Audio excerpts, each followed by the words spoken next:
So I have a terrible habit. Sometimes when I'm listening to great talks, like the ones that we heard this morning, or even when I'm with my son and husband, I'm not listening at all. Instead, I'm focusing on everything I have to do. So I'm thinking about everything I have to do today and tomorrow and next week. And then I start thinking about all of the challenges facing me. And then I start thinking about all the ways I need to be learning and growing and developing and getting better. And then I say, stop! And then I feel guilty. So today, for the next 15 minutes, if you have the same bad habit that I do, instead of saying stop, I'm going to say go ahead. Indulge yourself.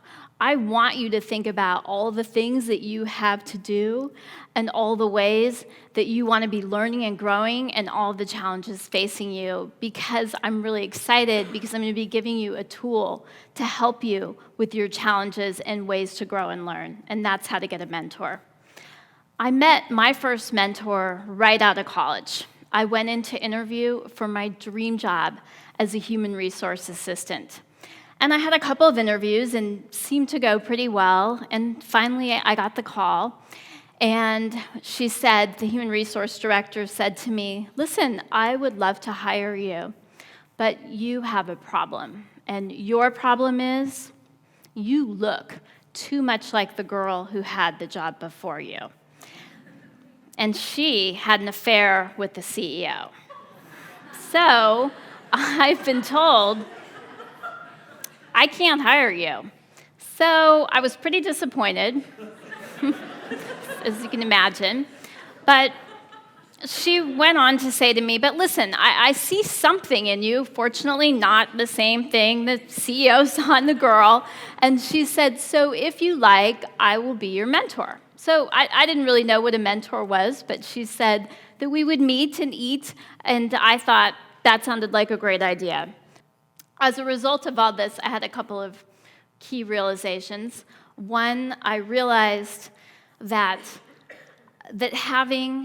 as great as my mentor was and still is, that one mentor is not enough. That you need a network of different types of mentors because we grow and learn professionally in so many different ways. I also realized that it's really hard to get a mentor. And although I was fortunate enough the first time around to have the good luck to have someone offer to mentor me, most of the time we have to go out and find one. So let's take a look at how you can go out and find a mentor today. So the first step is to know thyself, which makes sense because mentoring is a relationship. And so you have to know yourself and what you're good at and what your growing edges are. And so I was thinking about this whole idea of knowing myself. And so I looked to my son, Mark, who's 9. He's in 3rd grade. And I said, Mark, what do you think you're good at? And he said, Mommy, I'm awesome at everything. So I loved his passion. I'm thinking he'll probably develop the part about being humble a little bit later on. However, I was thinking about this idea today, and my question that I want to ask you and actually have you share with someone right now is, what makes you awesome? What are your strengths? What are your skills? What are your traits? What's something you're good at? Because everyone has something you're great at, and this is such an esteemed audience. I know there's a lot of awesomeness out there. So just go ahead and revel in being non-grammatical, if you will. Enjoy the exuberance of awesomeness. And please go ahead and just turn to someone else right now and just say whatever it is that makes you awesome. What are you good at? I invite you to do that now, please.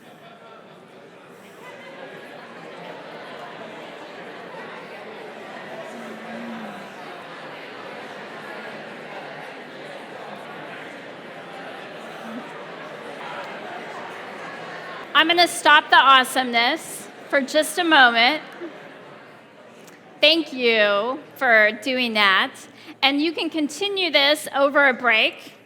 So that ability to say what you're good at, although it can be a little difficult, is really important because that what we're good at is actually what you offer to a mentor and what you bring to that mentoring relationship.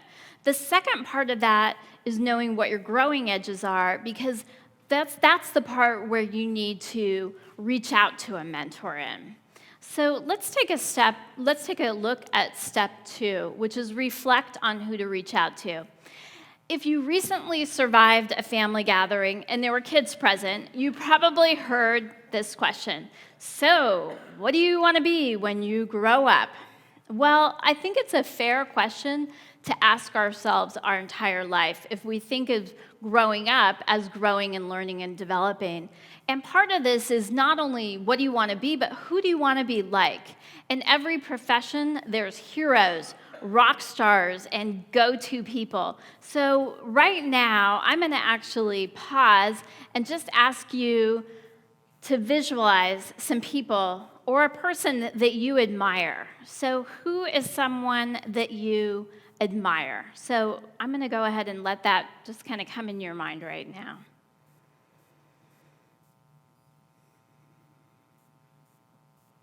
If someone did pop into your mind, then congratulations. You've already added to your mentoring network because that person may be an inspirational mentor for you. It might be someone that you can learn from simply by watching them, reading what they write, or maybe even watching a TED Talk about them. Also, an inspirational mentor can be a great start with someone that maybe you can actually reach out and connect to. One more idea related to this. As I said earlier, one mentor is not enough, and I'll tell you how I learned this. So imagine that there is a time machine, and we've stepped into it, and it's the 90s. So I've got some big hair going on and big shoulder pads here. And I am working as a training consultant, and I'm getting my PhD. I'm a doctoral student, and I'm happy. I love my job, and I'm making a lot of money, and it's great until the day I go out for margaritas. So I go out for margaritas with my coworkers, the truth serum, and I find out that they are making $100 an hour, and I am making $50 an hour. So my first thought was, I suck. Clearly, I'm not making as much money because I'm not as good as everyone else. So I go to I don't know what to do because my client is my mentor. So here's where I have to activate my network. I first go to my peers and I say, what do you think? Is it because I'm not as good? No, my peers say. They pat me on the back and say, you're just as good. Look at your teaching evaluations. You're fine. Go on your way. So then I go to my academic mentor and I say to him, why am I not making as much money? He said, well, did you do any research about what that position should pay? And did you maybe talk to your client? No, those are good ideas, though. So I go into my client and I say, listen, what's going on? And she says to me, well, when you came in, you asked for $50 an hour, and that's what I gave you, and you were happy. And at that point, I had my manager hat on, not my mentor hat. So if you want to make more money, you have to ask for it. So I said, okay, I'd like to make $100 an hour, please. And she said, you got it. So just like that, I doubled my income, and I learned this lesson that I never, ever forgot, which is you need to ask, number one, and number two, you need a network of mentors. So step 3, but how do you actually get that network and how do you reach out? This is the part that can be tricky. Connect with courage. So a little bit about my background. I grew up in Fresno, and I am half Armenian. However, I am not close personal friends with the Kardashians, nor do I have their social or professional connections. So about 10 years ago, when my co-author Susan Murphy and I had this crazy idea to write a book and interview 50 CEOs and proteges, we had no connections and really no business doing this at all. So we set out and we said, wouldn't it be cool if we interviewed people from media, technology, and politics, like the CEO of NBC and the CEO of Universal and the US Treasurer?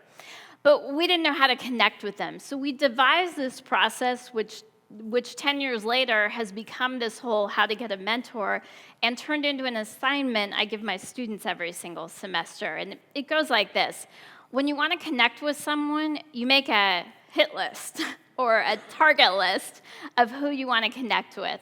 And then you research or cyber sleuth them. It's so much easier these days with LinkedIn to do that. So find out everything about them. Find out where they went to school and who they know. And then try to find someone who knows them that can provide a warm connect. That way you're not having that uncomfortable, cold connection feeling. And if you keep going with that, sometimes it took us 3 or 4 or 5 meetings to meet the person who could provide the warm connect. Chances are that you'll put people in a better position to say yes to you. So that part's really important. But the part I left out is the courage part. And this is something that I really have not shared before. I don't know why. It's probably because it's embarrassing. But I'm going to share it with you today. And that's the courage part. So how do you get the courage to do that? I have to tell you, when I make a connection with someone, I have a stomachache before I do it. It's intimidating. It's scary. So I had to devise a ritual for myself that I would use before I would connect. And so my ritual is actually a song. And the song is by Janice Stanfield, If You Are Brave. So I'm going to demo some courage today.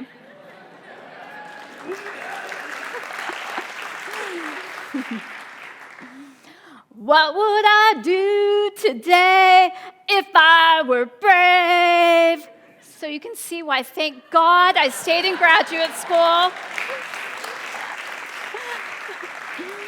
Thank God for tenure, because my singing career is going nowhere. You maybe don't want to do your courage ritual in front of an audience when you're being televised. Maybe that wasn't the smartest thing ever. But seriously, that's my song, and I do it every time I have to do something difficult, like reaching out to get a mentor. So you need a song, or you need a dance, or a poem, or a quote, or a mantra, or a prayer, or a ritual, something that you do.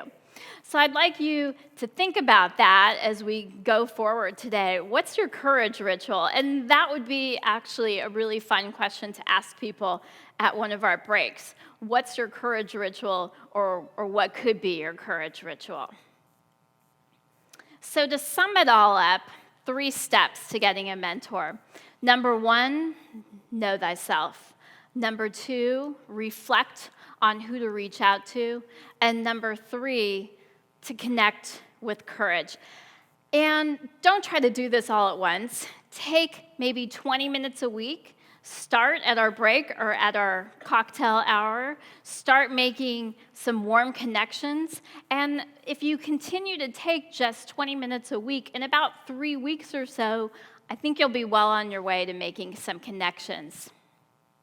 So, in conclusion, when we started for the first time or for the second time today, I had asked you to think about what's going on in your own life. And I had asked you to think about what some of your challenges were and ways you wanted to grow and learn. So I would also like you to think about who can help you with some of those challenges.